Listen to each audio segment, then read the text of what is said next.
À Valenton, dans le Val-de-Marne, pas une minute sans que Louis Boyard soit arrêté pour prendre une photo.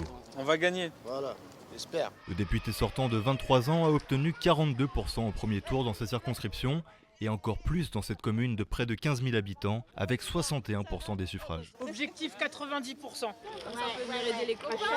Ce matin, c'est une autre figure LFI de premier plan qui vient l'aider dans sa campagne. Clémence Guettet, tout juste se réélue dès le premier tour dans sa propre circonscription. Il faut que ça serve à quelque chose, que nous, on ait terminé ce bout de campagne dans nos propres circonscriptions pour éviter que l'extrême droite arrive au pouvoir dans le pays. Car ce territoire historiquement de gauche vient de connaître un score sans précédent du RN au premier tour. 27%, ce qui le place en deuxième position. La priorité pour LFI, endiguer cette montée de l'extrême droite. Alors, toujours aussi chaud? Ici, les gens, il y a un vrai esprit de résistance. Vous avez des personnes qui déjà sont en colère et qui ont envie de voter par vote de colère. Et on vient leur expliquer, le Rassemblement national, c'est le système, c'est la continuité du système. À quelques kilomètres d'ici, à Boissy-Saint-Léger, aux côtés du candidat d'extrême droite, il ne faut pas attendre longtemps avant qu'il fustige son adversaire insoumis. Le fait que Louis Boyard a déboulé dans un bureau, il a été sorti par la police, enfin on est dans les méthodes de voyous là, c'est incroyable. Une accusation que dément fermement Louis Boyard. Arnaud Barbotin craint même que les élections ne soient pas réalisées dans les règles et veut s'assurer de la régularité du scrutin. On va aller en préfecture cet après-midi, ok? Oui. Ouais.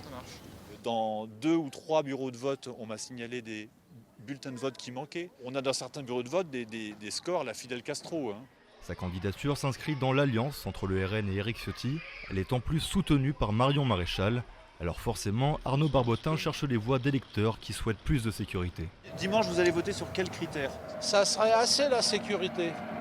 L'extrême droite est arrivée en tête dans une commune voisine, à Villecrène. Mais certains sont plus durs à convaincre, comme ce Val-de-Marnais dont le père étranger attend un titre de séjour. Arnaud Barbotin tente de le rassurer. Pourquoi vous voulez faire barrage au RN? Ça m'intéresse, ça serait intéressant. Ils ont dit de refaire toute la demande alors que ça fait quoi? Ça fait depuis 2003 qu'il est ici. Pour vous rassurer, ça ne correspond pas du tout à notre discours. Tous les gens qui sont sur le territoire français et qui travaillent, ils font partie de la communauté. Vous savez, le plus important, c'est que vous puissiez faire un choix éclairé. Je vais réfléchir. Allez, bonne journée, monsieur. Dans cette circonscription, le camp macroniste ne s'est pas retiré, bien qu'étant en troisième position. Alors on va y arriver sans que personne se blesse? Moi, je vote Macron. Bah c'est moi, Macron.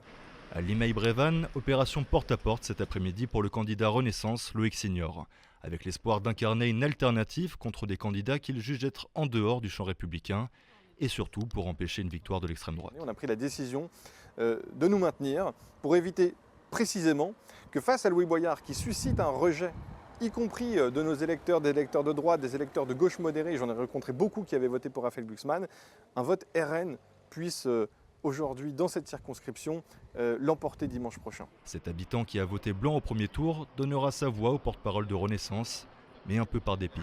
Je vais être contraint de voter pour vous. Parce que je ne veux pas de Front National et je ne veux pas de mélange. C'est pas de gaieté de cœur, parce que je déteste Macron. Et bien sûr, tout n'a pas été parfait avec Macron. Tout n'a pas été parfait. En 7 ans, c'est pas possible. Mais ce que je rejette, c'est l'attitude parfois irresponsable de certaines oppositions. Pour chacun des 3 candidats, les abstentionnistes du premier tour représentent une manne d'électeurs indispensable pour remporter cette 3e circonscription du Val-de-Marne.